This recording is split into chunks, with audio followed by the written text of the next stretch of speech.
Good afternoon. It is indeed the afternoon, not that you know that because this is going to be uploaded later, but I'm going to do another verse of the week, and this time I'm going to look at Psalm 23, that very well-known psalm, and particularly I'm going to look at verses 3 and 4.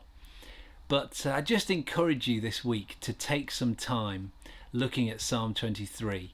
In the email that I send out to the church, I'm going to include a meditation that Marion has written on that as well. But just take some time to read through Psalm 23 and to really think about what it has to say to us about who God is and about his wonderful provision and protection over us as a good shepherd over his sheep. It's a wonderful thing. The truths that are contained in this psalm can change our lives. They really can, as they reach deep inside us. And verse 3 begins by reminding us that God refreshes our soul. He is the only one who can reach into the deepest part of who we are, into our souls, and bring that refreshment that we so desire.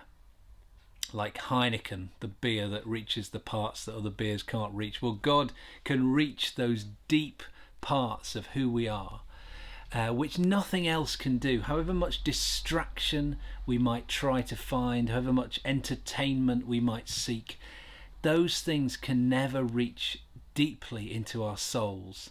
Only God can do that. Only our Creator can do that. So come to him and find that refreshment.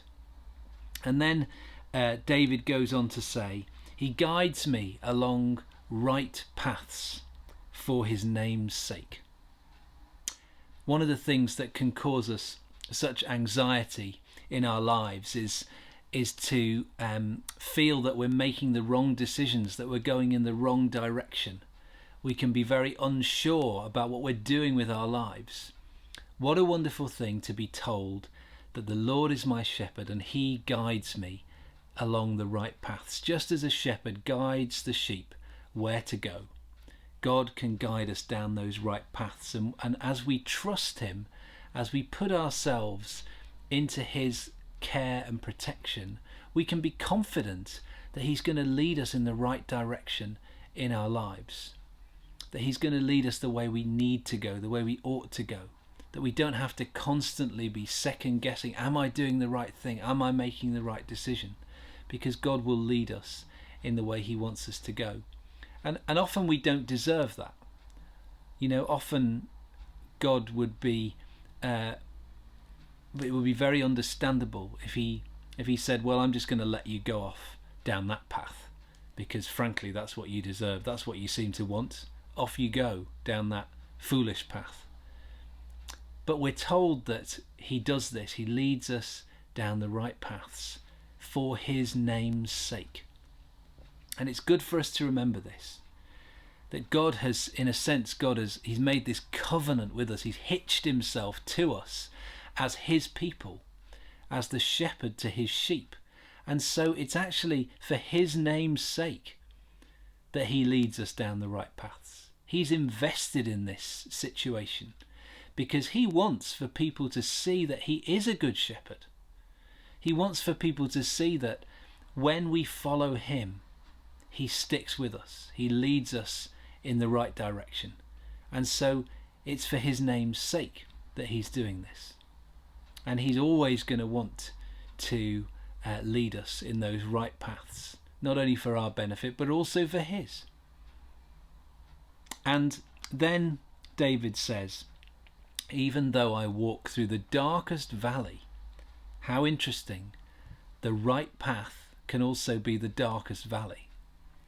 Even though I walk through the darkest valley, I will fear no evil, for you are with me, and your rod and your staff, they comfort me. So really, really important for us to hear, I think, especially in our context of everybody thinking that a comfortable life is the aim of the game. David says that we may well be led through the darkest valley, the valley of the shadow of death. And God is with us in those times. Psalm 23 does not say, "The Lord is my shepherd, therefore I will have a comfortable, easy life." It says, "The Lord is my shepherd, and therefore he's not going to abandon me." And I may have to go through those dark valleys. I may have times when it seems that my enemies are surrounding me. I may have times when I'm confronting really deep suffering and trial in my life.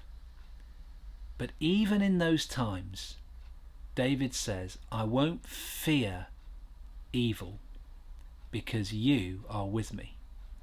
If God is with us, we know that the one who is with us is stronger than the one who is against us, because he is stronger than any opposition we could ever come across. If God is with us, we know we can never be alone, because he is always there. He's always with us. And when we really know and experience these realities, it changes our life. David says, "Your rod and your staff comfort me." And it's interesting that he says comfort, because the rod was used to keep away the predators from the sheep, the wolves, the lions. The shepherd would use the rod to beat off these predators. And that brings comfort to the sheep. The predators are still there, but they're kept at bay. And the staff was used to keep the sheep on the right path. The longer stick that would kind of just nudge them back where they should be, back into the right path again, where they would be safe, back into the pasture where they could find that good food to eat. And so God keeps away the predators so they can't cause us that ultimate harm, and he keeps us on the right path where we will find safety, where we will be led to those green pastures. And it's a comfort that God does that. It's a comfort that we know that God is always at work to keep us on those right paths. And I just want to finish with something I heard Tim Keller say in a thing I was listening to the other day, talking about Psalm 3 actually, but talking about fear.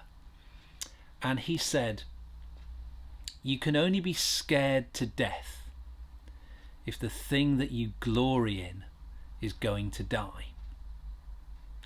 In other words, if you put your trust in God, if you glory in God, and he is eternal, and he will never die, and he will never abandon you, then nothing will ever scare you to death, because you know that God is going to be bigger than anything that comes against you. You know that God's protection of you is an eternal protection, and you can never be wrested from his comforting and protective presence. That's a good note, I think, to end on. So let me just pray. Father, help us this week to read again this very familiar psalm, but really to take to heart the amazing truths of your love for us and your protection of us as your children, as your sheep. Amen.